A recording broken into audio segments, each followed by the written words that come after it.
Cool. Everyone ready? All right, I'm gonna go for it. Um, so I'm basically gonna focus on talking more camera flying specific stuff for anyone who is interested in getting into that area. It's kind of like a little bit of a different realm. But a couple of things I'm going to be discussing is going to be like the setup of the camera, the helmet and everything.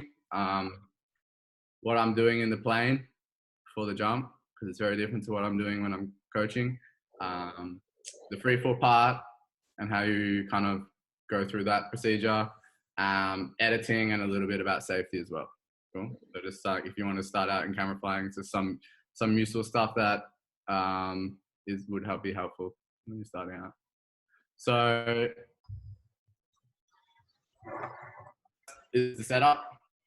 I'm using a Tonfly for sure. This is the best helmet for camera flying. Much quieter, much less vibration on the head. And you know, in other helmets, I always found myself wearing earplugs in the plane. Now I don't wear earplugs in the plane because the helmet fits so well. It's blocking out a lot of this noise. So that's really nice. Can hear your jitters a lot easier. And the main thing is there's a lot less vibration through the helmet, which is going to translate into smoother footage.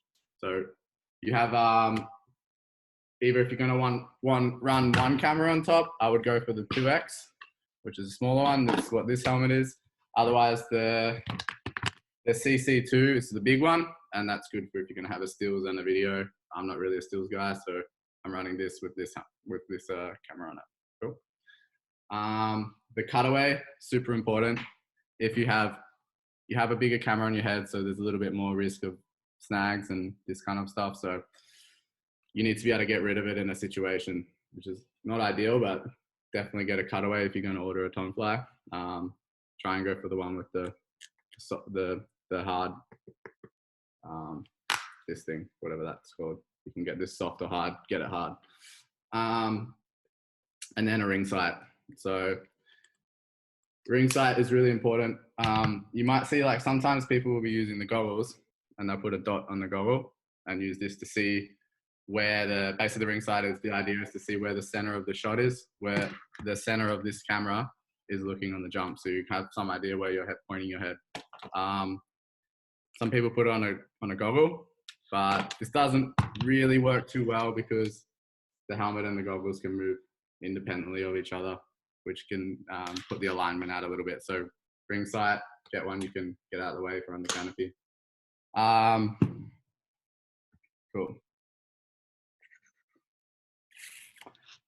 I might use the goggles with the dot on them in a situation where my ring sight break or something, but otherwise I wouldn't use it. The way I sight in a ring sight is going to be putting the camera on my head and I zoom it in really far. I'm going to look at an object as far away as I can. And then I'm going to have the ring sight a bit looser and have someone looking through the camera while it's on my head and basically adjust this to match what this is looking at. Yeah. And then tighten it up. So you want to get that as accurate as possible because that's going to make it a lot easier to fly camera. Now, coming to the camera, what I use is this. So this is a Sony AX53. The reason I would use this over using this, something like this, like a GoPro, is it's going to have a much more cinematic look. And it's not a fisheye lens, so you're not distorting the picture. So you're going to get more accurate depth, and it's just a kind of a different style. I would just use this when I'm coaching. Now, mounting these cameras can be a little bit harder than mounting a simple action camera. They're not really built for skydiving. So what I figured out to do, it took me a while to figure out, was I had to break a few cameras first before I did this, but cutting a metal plate out of steel and bending, shaping it to the camera, you can see. And then the bottom of these are plastic. So basically I've glued this with really strong glue, some Tarzan grip, put a hole in, and this just reinforces the whole bottom of the camera and stops any cracking or anything, because if you didn't have this, there's the risk that it can come off because it's only holding on by plastic. They're not really designed for skydiving. Now, another thing I use a lot on my camera, which you don't really use on a normal skydiving camera, is going to be tape. So this bulletproof tape, I'm using this heaps when I'm jumping. So I'm using it to close all these latches. So if I didn't have the tape on the camera, this stuff would just come open in free fall.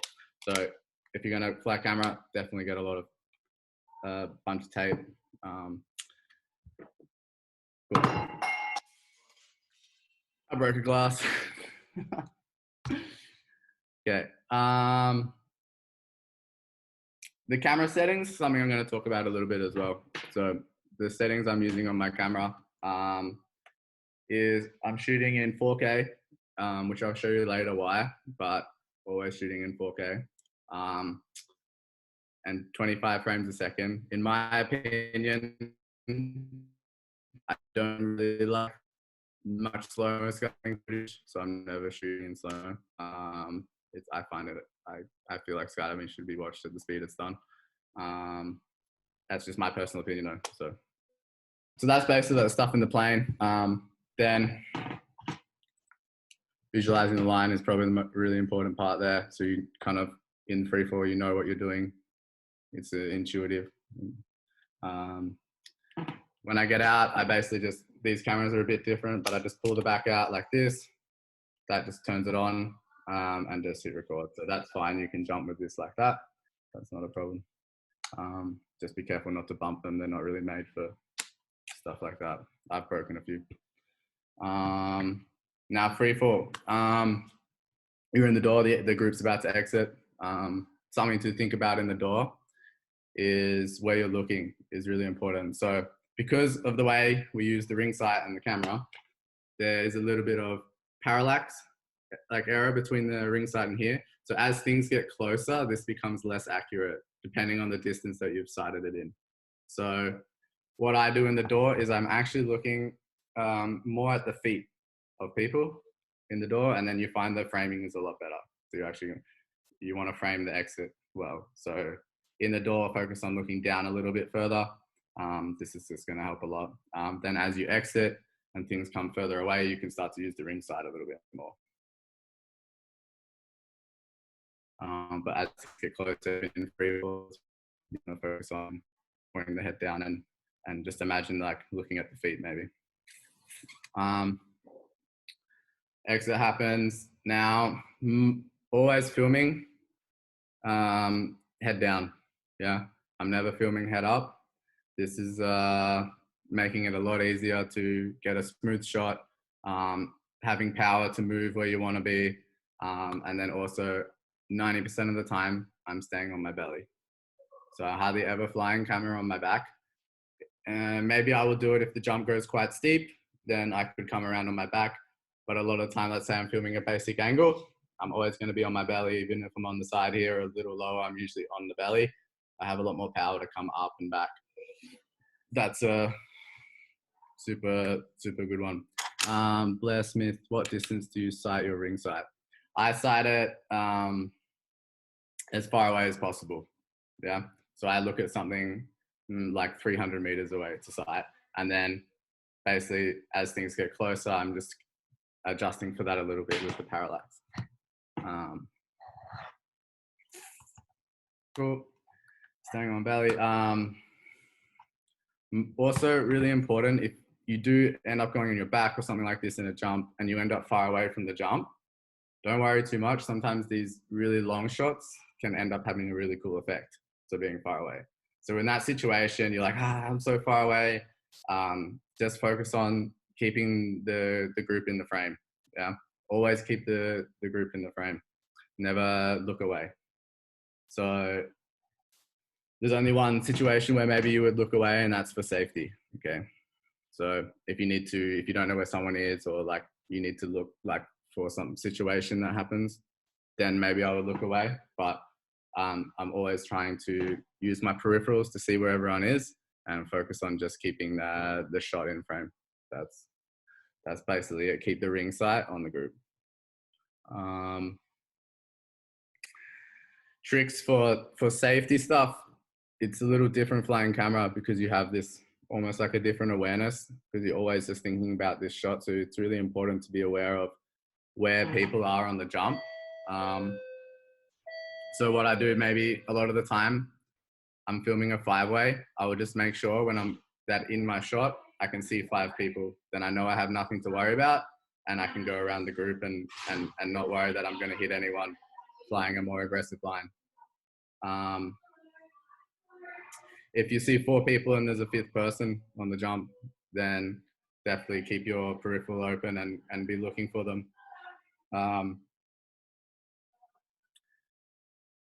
Now I'm going to talk a little bit about some lines in the jump. So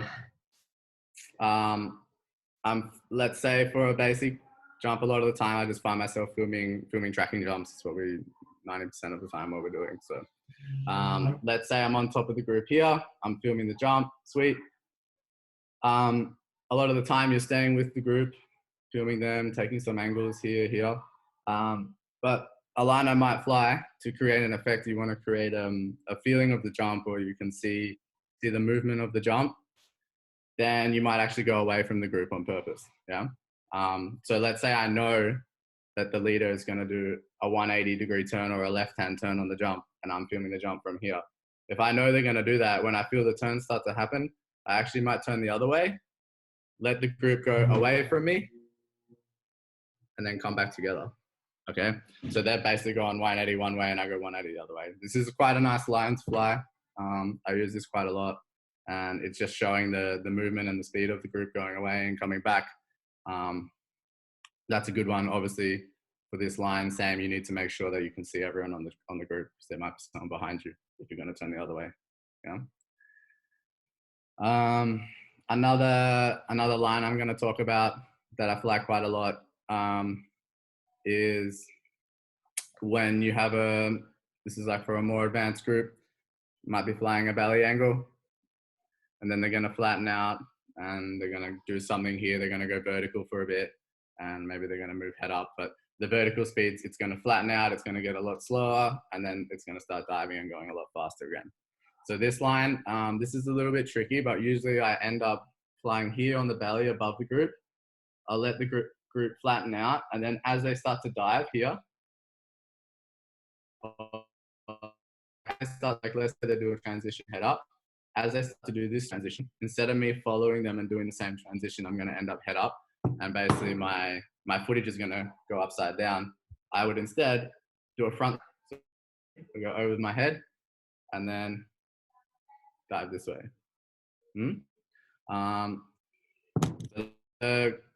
That's a good line as well that I use a lot. Does that make sense to everyone? Cool.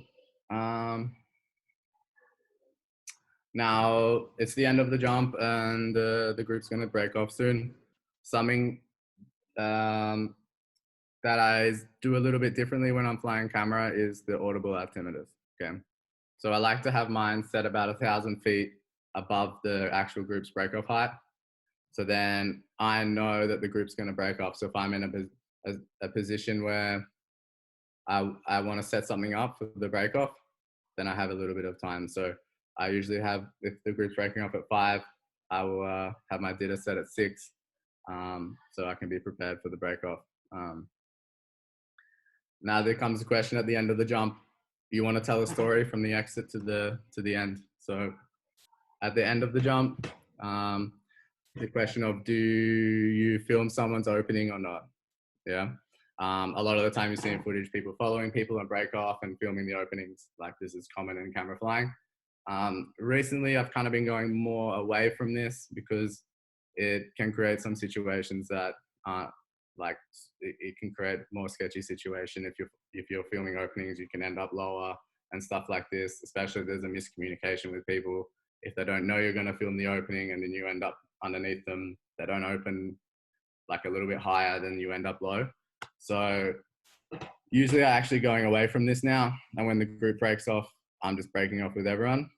Unless I trust the person and they trust me, and we've talked about it before, maybe I would film someone's opening and have them open a little higher, which can create like a nice effect from the exit to the finish of the jump, a bit more of a story.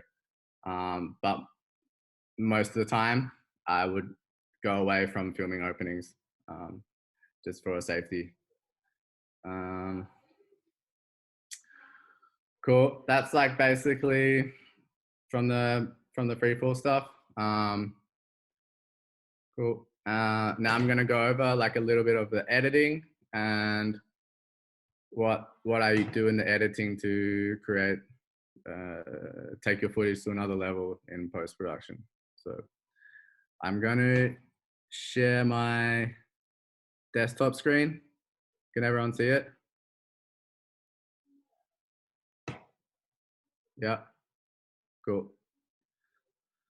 So this is a raw footage from the flow event we did um, last year. So this is just a raw jump with nothing done to it. I actually just rotated it. I put it on the other way, but that's it. So you can watch this, and then I'll show you the process I would go through in editing and a couple little tricks that can help with the footage. Cool.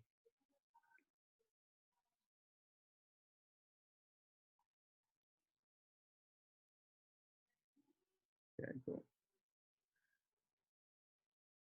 Yeah. Goodbye. Sweet. Okay, so the first thing I do is rotate the footage so it's the right way around. I'm using Final Cut Pro.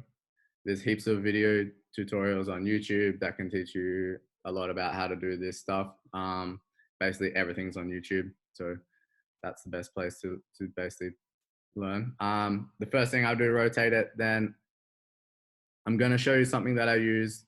I just call it like tracking, but basically it's just a little way of centering the frame a little bit nicer. And this is why I shoot 4K. So I'm going to show you.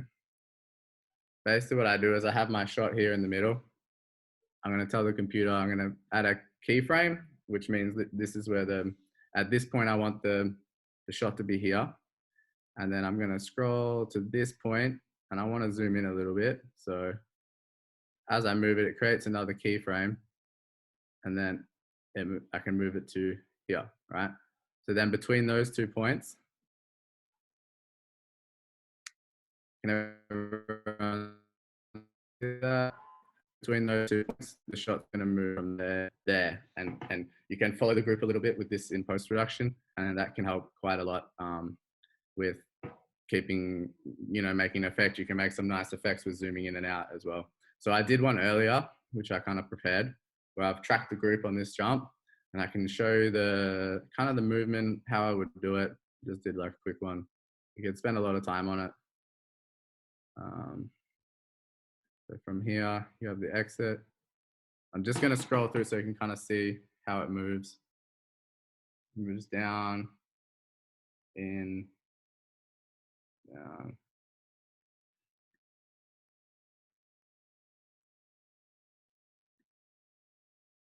Nothing there. And then from here, I move a little bit in. And that's just a little trick that I use that can help a lot with post-production. Cool. So that's something you can just see online, and if you're not sure how to do it, there's lots of videos.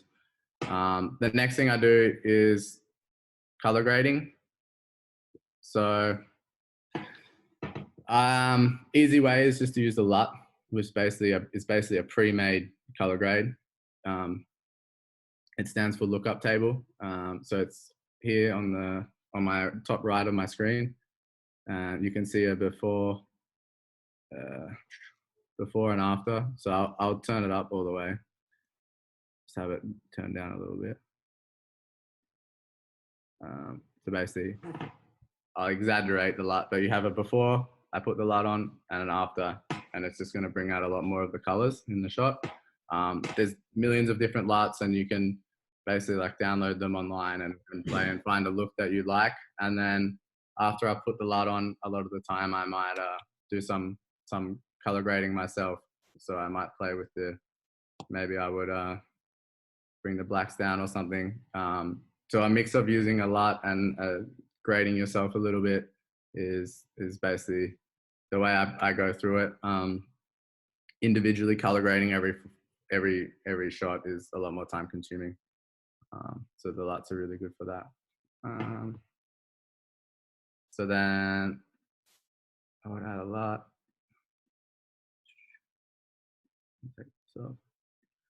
And then another thing I would do at the end would be I might add a little bit of post stabilization on the shot as well, which I've done already.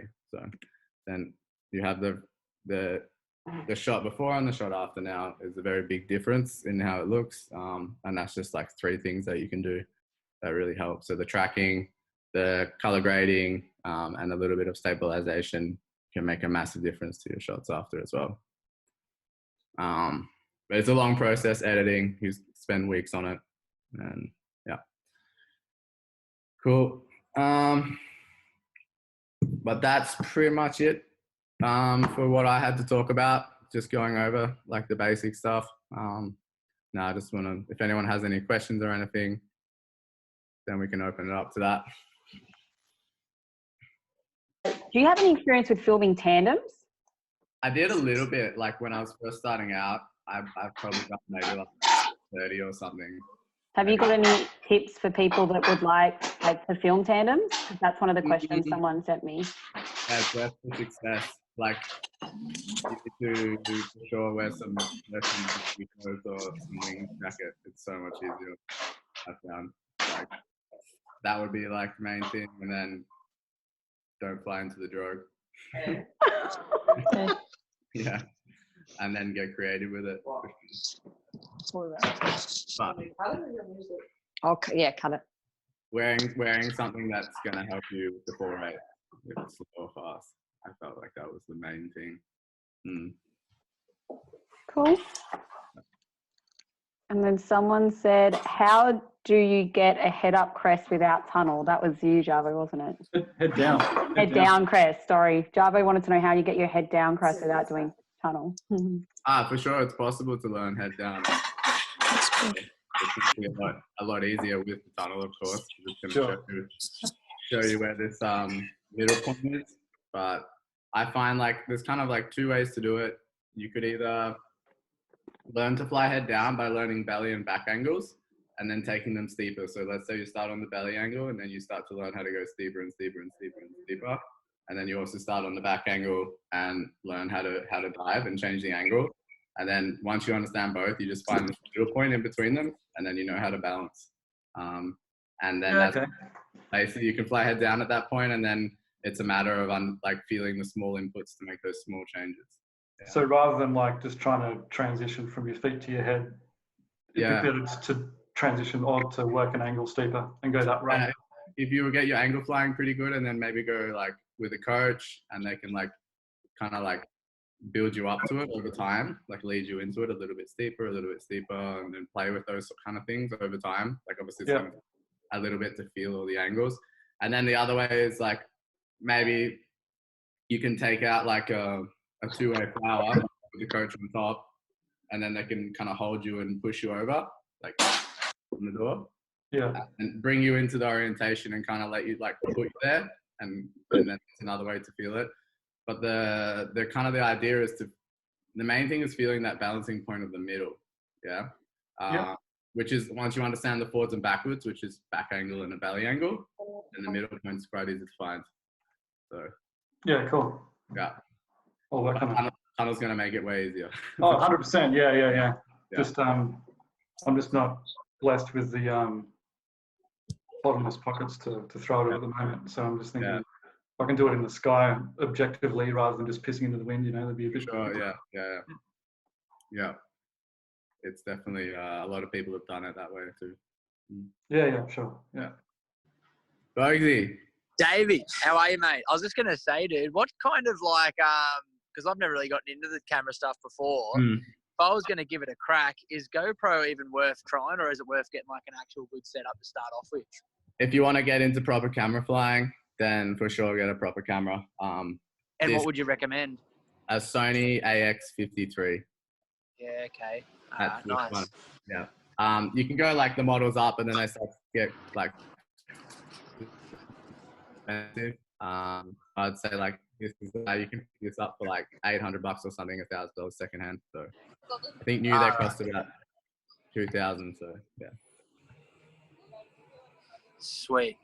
Yeah. All right, cool. And you don't recommend giving a GoPro a crack, or that's just like not even? It's good to practice with the framing and keeping the group in the sight. But in terms of like getting a proper effect, then you're gonna have a much better result with a real camera. All right, sweet, legend. Yeah. Jody's also asked in the box, what about mirrorless cameras for video? Yeah, it's definitely an option. The problem with this is they don't have this floating lens stabilization inside the camera. So inside this, the lens is actually floating. So when I have these little bumps in free fall, if you can see, the lens moves around. So it keeps the footage smooth. You're not going to have this in the mirrorless cameras. So then you're going to get a little bit more shaky footage.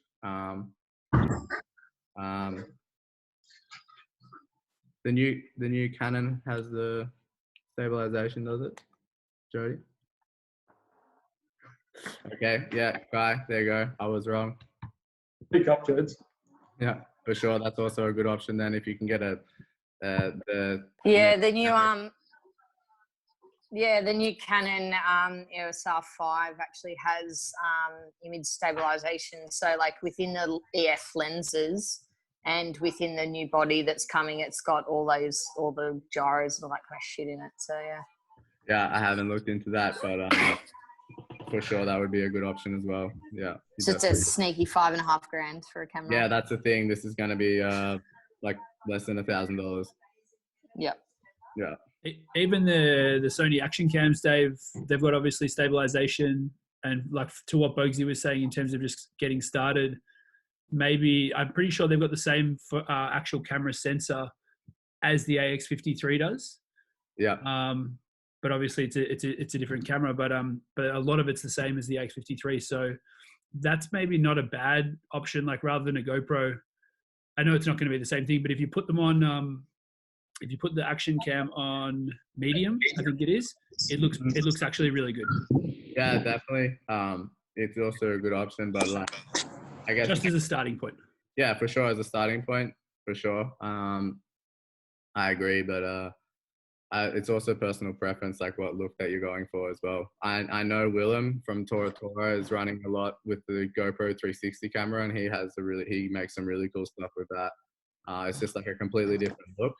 It's not a style like I would go for, but I quite like it as well. So, but I like the more cinematic look, and for that kind of more look, you want to go with something a little bit more serious.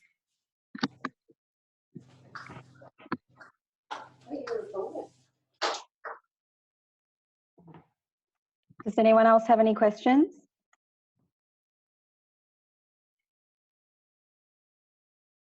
Yeah, Dave, how long did it take you to get into camera? Like at what stage kind of were you like, yeah, I want to try some camera work? I had like 200 jumps maybe, and I started filming some camera for a 4-way team. So I started quite early. And I was just filming a 4-way valley team. So that's when I started playing with setups and stuff like that. And then started really flying camera on Down Under Dynamics 1 was, I think, like the first time I really flew camera on some high level jumps. But that was just after doing a bit of 4-way, and I did a bit of tandem camera. And yeah, so then I started getting into it more at that point, which I think was like 5 years ago. So can you skip the whole tandem flat thing, do you think? Like, can you just go straight into free flying camera instead of kind of going down a path of tandems and flat? Depends on your flying ability, of course. You don't want to be obviously flying camera for like high level jumps. You need to be able to put yourself wherever you need to be on that jump. And if the jumps you don't want basically, you want the flying to be natural, and then you're just focusing on the filming. But if the flying is difficult, then it's going to make the whole job a lot harder. So it obviously depends on the person and their individual skill. If you're a very competent skydiver, then for sure you could definitely doing the tandem stuff is not not technically necessary. Yeah.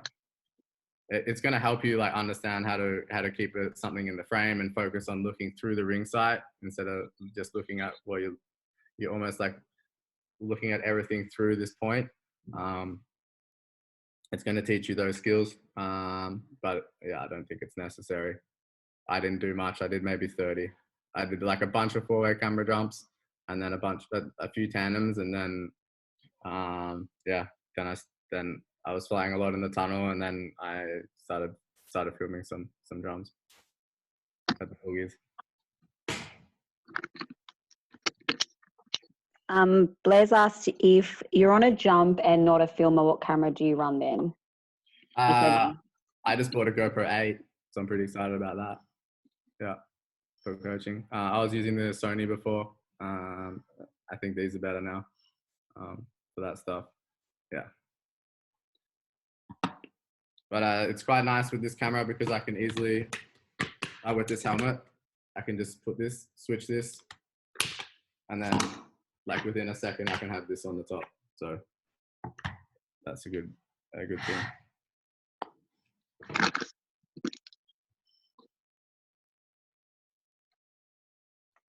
Any other questions at all?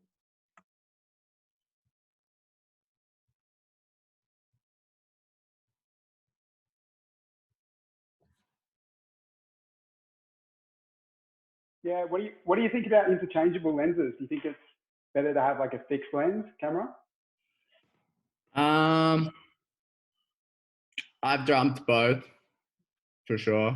I like a prime lens for sure. I like a fixed lens for skydiving.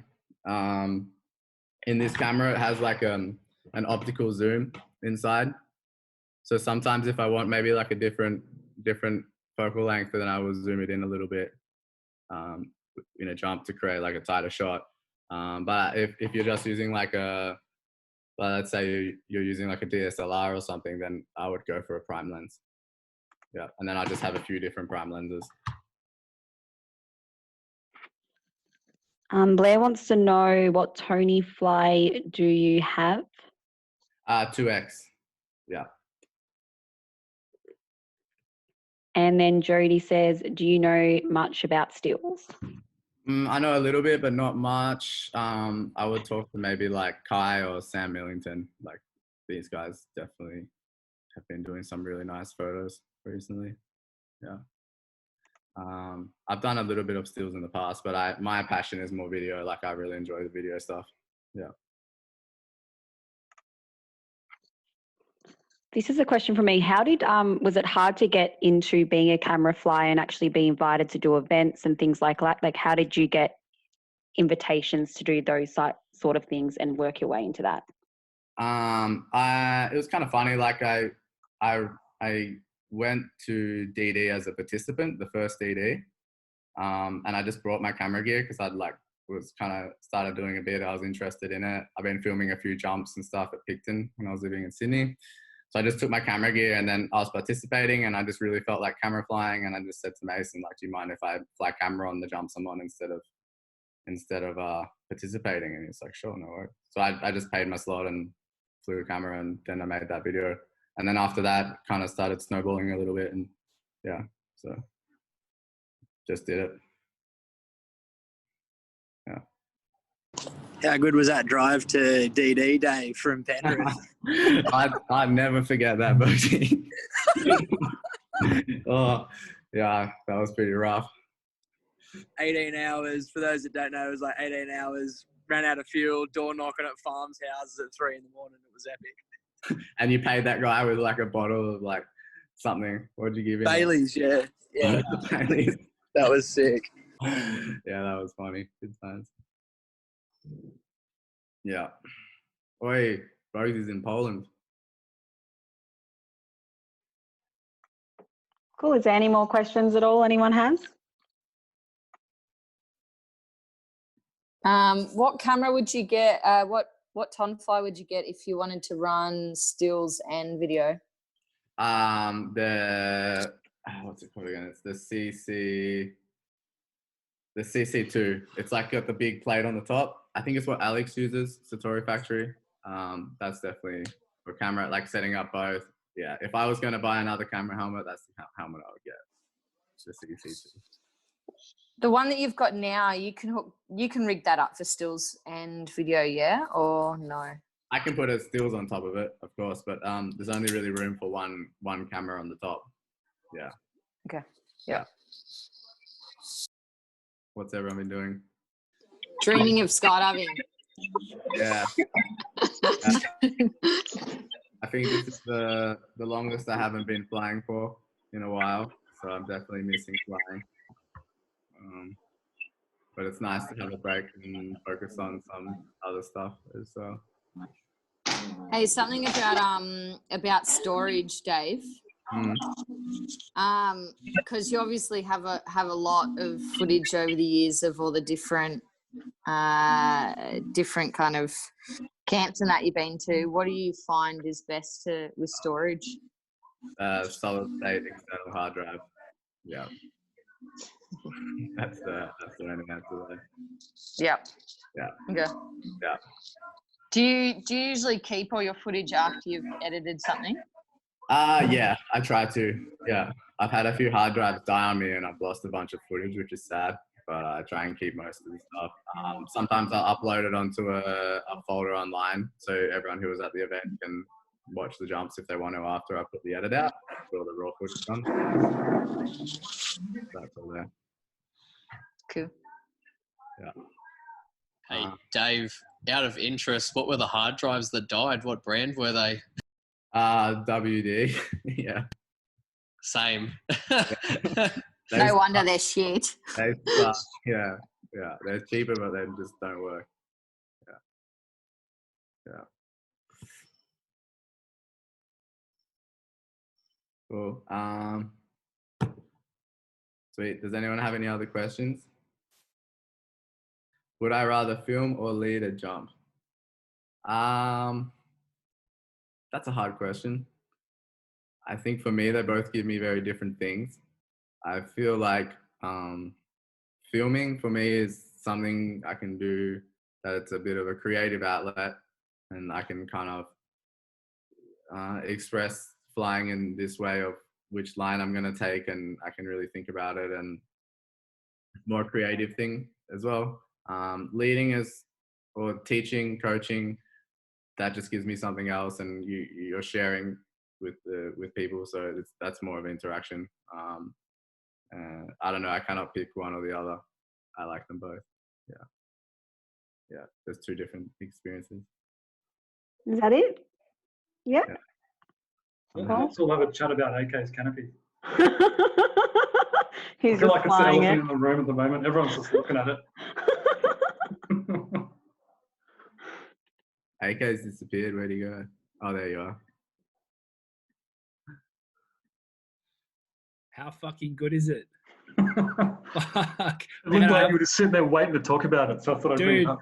I updated the operating system on my computer today just so I could change the background in Zoom. Purely, I always resist upgrading the OS because it just causes way more problems than it fixes.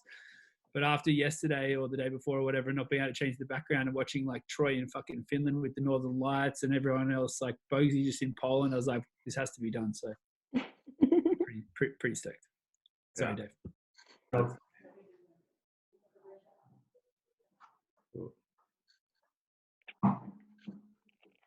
Get into camera.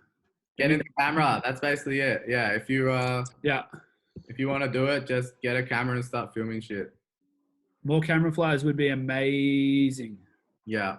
So on that one, Dave, getting into it, because probably none of us really fly camera much, if at all, apart from just sticking the GoPro on your helmet.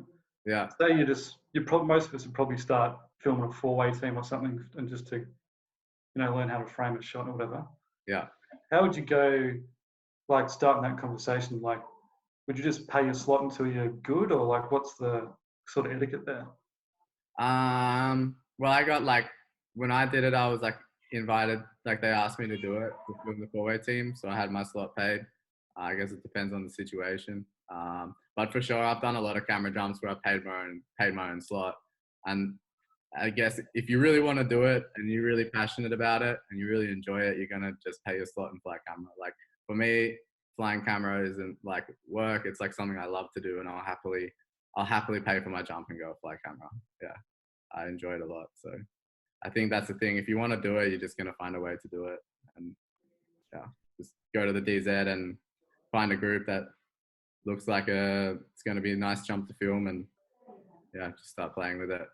The best thing is you need feedback from yourself. So you need to film a jump. You need to remember like where you were, how far away you were, what happened, and then you need to watch the footage and relate that to the skydive, because then the more like data you can get for yourself, it's like, okay, I was too far away, or I was too close in this part, or I was looking a little bit too high there. Then that's the more you learn to get a feel for it and a feel for where you need to be. And then it's almost like become to this point where on a jump, I'll know, even though I can't see, I'll know where the edge of my shot is. Like I'll know if that person's in frame or not, because I know like at this distance, it's like there and there. So that just takes a lot of time of jumping and watching the footage and relating those two back together. So then you can start to see how far away you need to be in a situation. But of course you never get it perfect, which can help with the post-production. You can just correct a little bit for that, because obviously in skydiving it's a little bit different to filming something normally where you don't really have a screen and you can't see what the camera is actually seeing exactly. So you kind of have to guess a little bit, but over time you get this feeling. Yeah. I think about it as like camera flying as well as I imagine myself as being a human dolly in the sky. So I can basically move wherever I need to be. It's a really interesting way of filming something, and I don't think there's any other places or film where you would film something in such a three-dimensional way.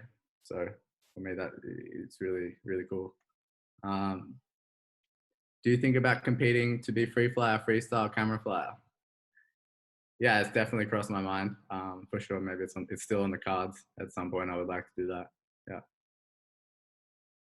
Yeah. Dave, you mentioned filming in 4K. Did you touch on in terms of like, have you had any issues with SD cards being too slow in terms of transfer rates? Yeah, I use an SD card in my camera that is 150 megabytes a second. It's like a special SD card. It's a lot faster, so you need this to shoot 4K in this camera. So yeah, just having the right equipment, and this is important. You need fast stuff, or you're just going to be waiting. Yeah. Blair, what is the hardest discipline to film? I would say like some fast dynamic jump that it's moving around a lot and changing direction can be hard to predict. You need to be in the right spot, and it can burn you and leave you behind sometimes. So that's when visualizing the line and knowing what's going to happen on the jump, so you can put yourself in a position where you're at an advantage and you don't get left behind is really good, because you're always on the outside a bit. So if you're on the outside and then it turns away from you, you can end up losing out on the shots. So yeah. Yeah, easiest discipline for sure is belly flying.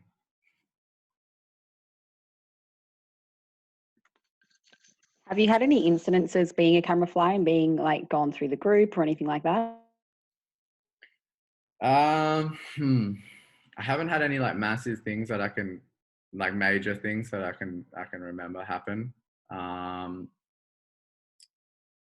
Yeah, I try and avoid that as much as possible. I'm trying to think. Yeah, I cannot remember if I've had anything like no major incidents for sure. Stuff like definitely, I used to take more risks. A few years ago, I definitely used to film more openings and stuff like this. I'm doing this a lot less now. So yeah, I definitely had some stuff where I'd film someone's opening, and then you get carried away with that and you end up pulling a bit low. This kind of stuff is not good. Yeah. Does anyone else have any other questions? Oh, Blair. What canopy am I jumping? A Velo 90 at the moment. Well, I'm not jumping anything right now. I wish. Yeah. What does the canopy you're flying change your decisions on break off? From Blair. Not particularly. I'm always jumping the same canopy. So I have a good velo. It opens nice. I'm always trying to open a little bit higher now as well. The more I skydive, the longer I'm skydiving, the more I'm breaking off early and opening the parachute earlier. Yeah, I'm usually pulling like 4,000 feet anyway. So. Have you ever chopped a camera? No, I haven't chopped a camera. No, luckily. I haven't ever had anything like that happen with the camera.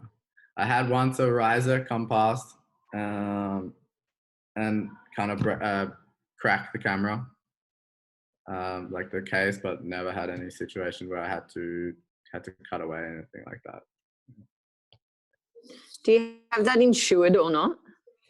No, I don't have the camera insured. It's not worth enough. And I haven't had any cameras knocked off or anything.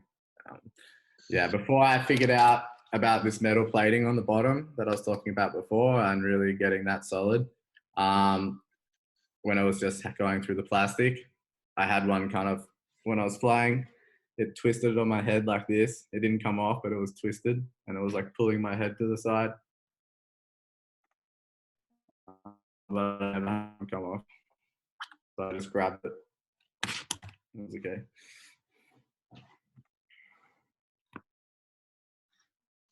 Do you ever have any malfunctions, like the cameras doesn't start or something's not working right?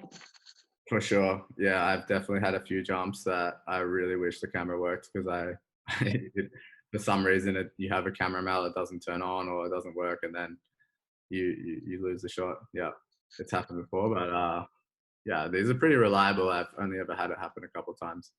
Yeah. It's usually your own fault too. Like you forgot to turn it on. Ever used the wings? Things we should think about before jump during deploy on canopy. I've used wings when I was filming tandems. That's definitely helpful. I would for sure do it.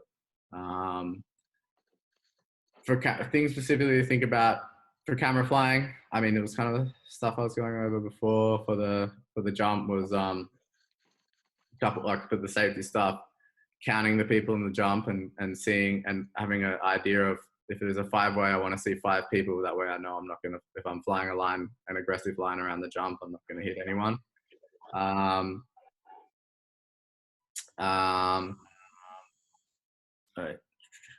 What was the question? Always keeping the group in frame is important. Things we should think about before the jump. Before the jump, I'm always visualizing the line, checking cameras and having like a process that I go through every time in the plane that's the same, so I don't miss anything. And also find it quite helpful if you're at an event to talk to the leader and ask them what they're doing on the jump, so you have an idea instead of just getting on and be like, yeah, I'll film your group, but you don't know what's going on. It's much better to know what's happening on the jump.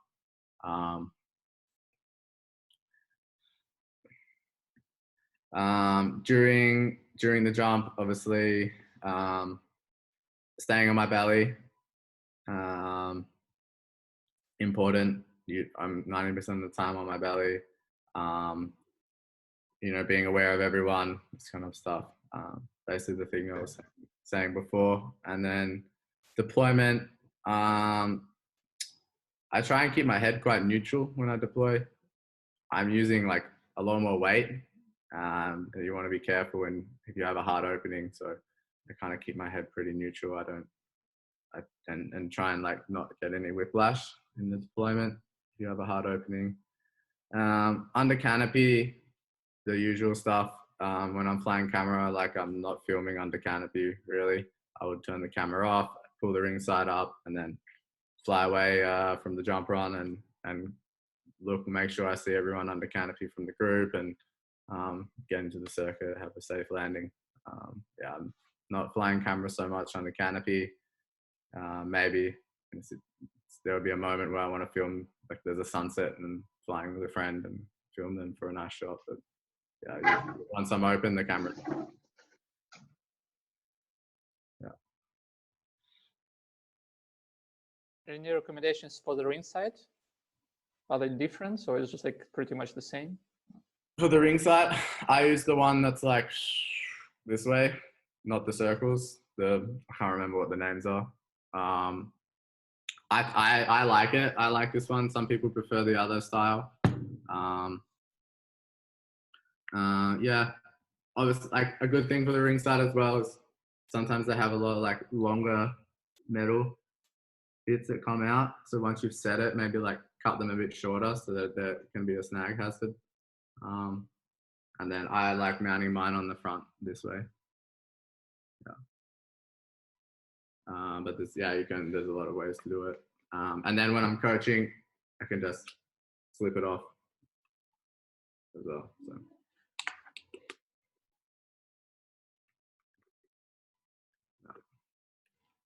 But if anyone has any questions on setups and they want to make a setup, you're more than welcome to send me a message and I can help you with that as well. Yeah. Cool. Thank you guys. Awesome. Thank you, Dave, for that. That was Legend, really David. good. Yeah. Thanks, mate. If you missed the start, I went over kind of like my procedure with everything from the setup to plane ride, free fall, editing and safety. So I kind of went over that stuff. So I think Sarah's going to have maybe a recording of this. If you missed that, that's kind of where I had a lot of the substance.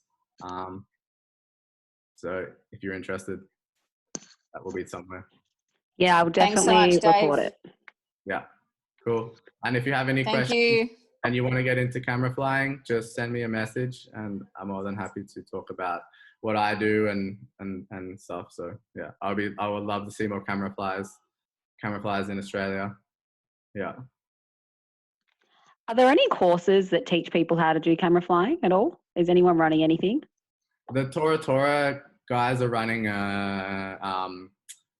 like a workshop for camera flying at a few of their events, I think, which I would message Jasper or anyone from the Tora crew, and they can do they're running like a course. So they'll have like a boogie running, like last time they did it in Spain. They had the event running, and then they had Willem, who was making the videos for the event. At the same time, he had like a couple people following him around, and he was teaching them like his process and everything. And they were jumping and filming the event as well. So I would talk to those guys if you want to do a course. They have that going on. I haven't heard of anything else. So no one's running anything in Australia at all? Not at the moment, no, but it's a good idea. Yeah, for sure. They actually did that at Helicamp whenever it was in August or whatever last year. They did the same thing, Dave.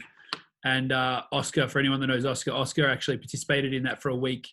Yeah. And just went to fly outside and just because Keith Creedy was sort of running the workshop with Willem. Yeah. And it was super cool. Like for anyone interested in camera, it was like it would be like having you, Dave, like for a week, basically mentoring people through. It was a super cool opportunity and it was a cool concept. Really, really good. Something to think about for another AWOL event, maybe in the future. Yeah, so if anyone was interested in it, they could definitely reach out to someone on a committee in either in any state or also the APF, and they could arrange for that to happen. Yeah, for sure. And yeah, I'm happy to talk to people. Yeah, if they're interested as well. Yeah. Cool. Thanks, everybody. Thanks, guys. Where am I based? I'm in Perth at the moment. Yeah. From Blair. Well, thank you. See you. Thank you. Thank you. Thanks for organising, Sarah. Thanks, Dave. Thank you, Sarah. Thanks, mate. Thank you, Dave. Thank you, Sarah. Thank you.